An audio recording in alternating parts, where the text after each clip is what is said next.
Inaasang makakapagbenta na sa mga susunod na araw ang ilang LGU ng bigas na 35 pesos kada kilo o mas mura pa.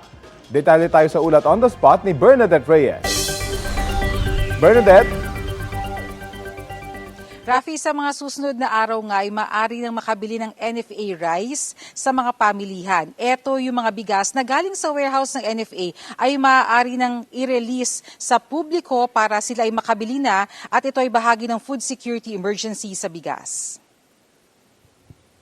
Well-milled rice kung tawagin, ang mga bigas na ito ay 25% broken. Ito yung mga bigas na nakaimbak sa mga warehouse ng NFA na bahagi ng buffer stock na bansa pero binibenta na sa mga LGU at sa ibang government agencies sa pamamagitan ng Food Terminal Incorporated.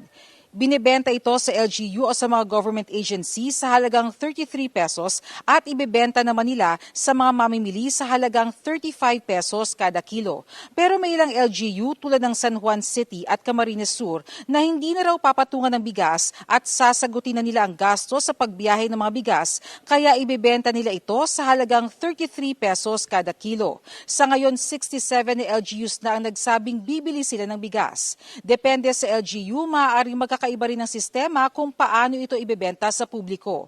Sa Camarines Sur halimbawa, nag-set up na sa mga kadiwa kung saan ito ibebenta. Sa San Juan naman magkakaroon daw ng registration system para hindi magkaroon ng napakahabang pila ng mga mamimili. Kahit sino pwedeng bumili. Ayon kay Agriculture Secretary Francisco Chu Laurel Jr., layo nilang mapabilis ang pag-release ng mga stocks sa mga warehouse ng NFA para makabili na ng mga bagong ani ngayong nagsimula na ang harvest season.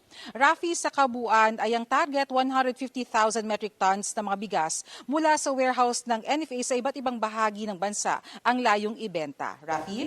Bernadette, yung nabanggit mong amount, madadagdagan pa ba yan sa mga susunod na buwan? Rafi, yung amount, kung ang tanong mo sa akin ay yung bilang na 150,000 metric tons, yan daw muna yung planong ubusin. Pero maaari pa yung umakyat sa more or less 300,000 metric tons kung makikita nila na kailangan pa talaga ng additional na space para doon sa mga bagong ani na nagsimula na rin mamili ngayon ng NFA ng palay mula sa iba't ibang mga probinsya. Rafi? Maraming salamat sa iyo, Bernadette Reyes.